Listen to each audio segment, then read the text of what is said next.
Hello guys, welcome back to the channel.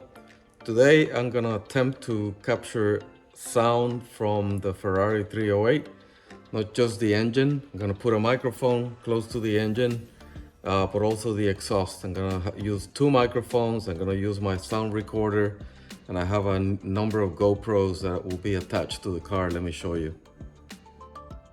All right, so I attach a GoPro, the front glass here. That's gonna provide some nice perspective.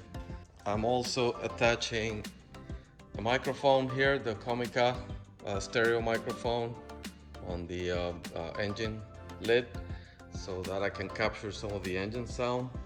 I am in the process of attaching a second microphone that will be close to the exhaust. I'm using an old camera, 4K camera. It's not a GoPro, but it's one that I think I can sacrifice if I have to.